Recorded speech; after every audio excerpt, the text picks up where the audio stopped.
அர்ஜுனா என்ன சொன்னார்னா, இந்த தீர்ப்புக்கு பிறகு வந்து ஆதவ அர்ஜுனா தமிழ்நாடு அரசு பிரஷர் போட்டு ஆர்டர் வாங்கிட்டாங்க அப்படின்னு ஒரு குற்றச்சாட்டை முன்வைக்கிறார். அவர் சொல்கிறது கண்டெம்ட் ஆஃப் கோர்ட்.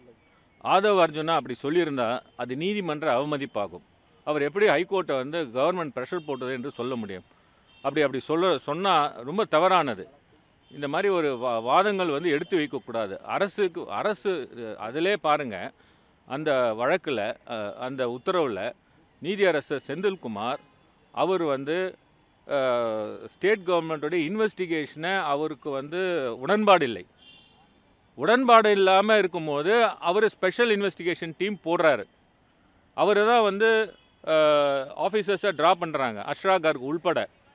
அப்படி இருக்கிற பட்சத்தில் எப்படி வந்து உயர்நீதிமன்றத்தை வந்து இவர் அவதூறாக கூறுவார்? இவர் வந்து கூறுவது கண்டெம்ட் ஆஃப் கோர்ட். தயவுசெய்து நீங்கள் அவர் கூறியதை வெளியிடாதீர்கள். வெளியிட்டீர்கள் என்றால் அது கண்டெம்ட் ஆஃப் கோர்ட்டுக்கு நீங்களும் உடன்படுவீர்கள்.